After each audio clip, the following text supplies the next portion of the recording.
अहंकार नाशाकडे नेतो, तर सेवा ही आनंदी जीवनाचे सार्थक ठरते। सर्वांशी प्रेमाने वागा व सर्वांकडून प्रेम मिळवा। हा जन्म पुन्हा नाही। विनाकारण कोणाला त्रास देऊ नका। आज वेळ व रुबाब आपला आहे, म्हणून कोणाचे नुकसान होईन असे वागू नका। आपल्या सत्तेचा गैरवापर करू नका। कृपया वेळ काढून नक्की ऐका। निसर्गाने आपल्या शरीराची रचनाच अशी केलेली आहे की आपण स्वतःची पाठही थोपटू शकत नाही आणि स्वतःला कधी लातही मारू शकत नाही। म्हणूनच माणसाच्या जीवनात हितचिंतकाची आणि निंदकाची आवश्यकता आहे। आयुष्यात असे लोक जोडा जे वेळ येईल तेव्हा तुमची सावली आणि वेळेला तुमचा आरसा बनतील। कारण आरसा कधी खोटं बोलत नाही आणि सावली कधी साथ सोडत नाही। बोलायच्या आधी ऐकायला शिका। खर्च करायच्या आधी कमवायला शिका। लिहायच्या आधी विचार करायला शिका। हार मानण्याआधी प्रयत्न करायला शिका आणि मरायच्या आधी जगायला शिका।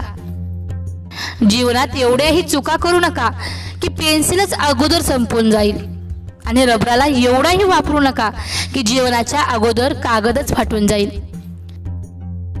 जीवन जगताना संगत ही खूप महत्त्वाची आहे।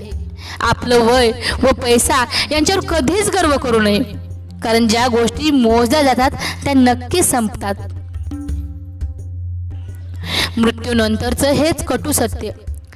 पत्नी दरवाजापर्यंत, समाज स्मशानापर्यंत आणि पुत्र अग्निदानापर्यंत आणि फक्त कर्म शेवटपर्यंत। जिच्या उदरात जन्म होतो ती माता, जिच्या उदरात अस्त होते ती माती। यातील वेलांटीचा फरक म्हणजे माणसांचे जीवन। नक्की ऐका। जन्म दुसऱ्याने दिला, नाव दुसऱ्याने ठेवलं, शिक्षण दुसऱ्याने दिलं, रोजगार दुसऱ्याने दिला, इज्जत दुसऱ्याने दिली, पहिली आणि शेवटची अंघोळ सुद्धा दुसरेच घालणार, मरणानंतर संपत्ती दुसरेच वाटून घेणार आणि स्मशानभूमीत दुसरेच घेऊन जाणार। तर देखील संपूर्ण आयुष्यभर माणसाला कोणत्या गोष्टीचा गर्व असतो हे सांगणं मात्र कठीणच।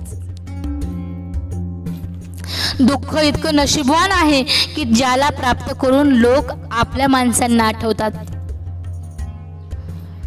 धन इतकं दुर्दैवी आहे की ज्याला मिळवून लोक नेहमी आपल्या माणसांना विसरतात। किती विचित्र आहे ना।